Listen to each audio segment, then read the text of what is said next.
இன்றைக்கி நம்ம சேனலில் ஆட்டுக்கால் சூப்பு பண்ண போகிறோம். அது பார்க்குறதுக்கு முன்னாடி நம்ம சேனலுக்கு சப்ஸ்கிரைப் பண்ணிவிடுங்க. பக்கத்துலேயே இருக்கிற பெல் பட்டனை மறக்காமல் ப்ரெஸ் பண்ணிவிடுங்க. ஆட்டுக்கால் சூப்பு பண்ணுறதுக்கு என்னென்ன தேவைன்னு இப்போ நம்ம பார்க்கலாம். 2 ஆட்டுக்கால் சுடு தண்ணியில் போட்டு ஒரு 10 நிமிஷம் நல்லா ஊறட்டுன்னு. அதுக்கப்புறம் நம்ம நல்லா ஒரு சின்ன கத்தி வச்சு நல்லா க்ளீன் பண்ணி முடியெல்லாம் இல்லாத அளவுக்கு நல்லா க்ளீன் பண்ணி எடுத்து வச்சுக்கோங்க.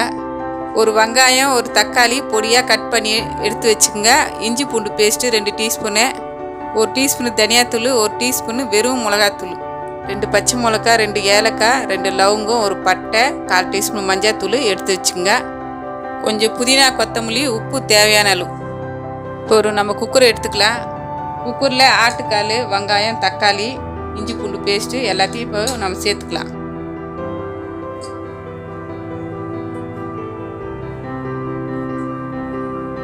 இப்போ கூடவே மிளகாத்தூள் தனியாத்தூள் நம்ம சேர்த்துக்கலாம். இப்போ மஞ்சத்தூள், பச்சை மிளகா, பட்டை, லவங்கம் இதெல்லாம் இப்போ நம்ம சேர்த்துக்கலாம். லாஸ்ட்டில் புதினா கொத்தமல்லி, உங்களுக்கு எந்த அளவுக்கு உப்பு தேவையோ அந்த அளவுக்கு உப்பு சேர்த்துக்குங்க. கால் வேகிறதுக்கு கொஞ்சம் லேட் ஆகும். கால் நல்லா வெந்தால் தான் சூப்பு நல்லாயிருக்கும். அதனால் இப்போ 1 லிட்டர் தண்ணி நம்ம சேர்த்துக்கலாம். இப்போ தண்ணி ஊற்றி சிறு தீயில் 10 விசில் வர வரைக்கும் குக்கரில் வேக வைக்கலாம். அப்போ தான் கால் நல்லா வெந்து சூப்பு உங்களுக்கு திக்காக கிடைக்கும், டேஸ்ட்டாகவும் இருக்கும். இப்போ மூடி போட்டு நம்ம அடுப்பில் போட்டுடலாம்.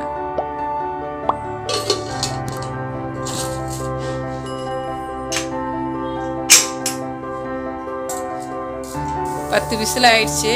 அரை மணி நேரம் ஆயிருக்கும் கால் வேக போட்டு. இப்போ ஸ்டீம் இறங்குறதுக்கு அப்புறம் நம்ம திறந்து பார்க்கலாம்.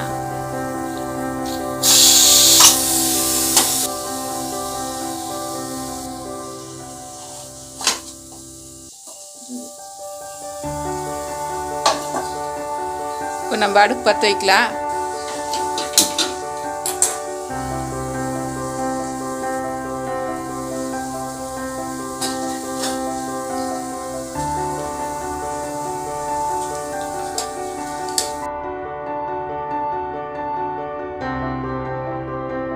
இப்போ ஆட்டுக்கால் சூப்பராக பூ மாதிரி வந்துடுச்சு.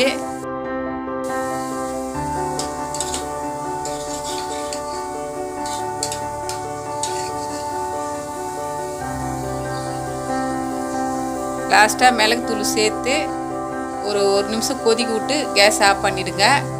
உங்களுக்கு எவ்வளோ காரம் தேவையோ அந்த அளவுக்கு நீங்கள் மிளகுத்தூள் சேர்த்துக்குங்க.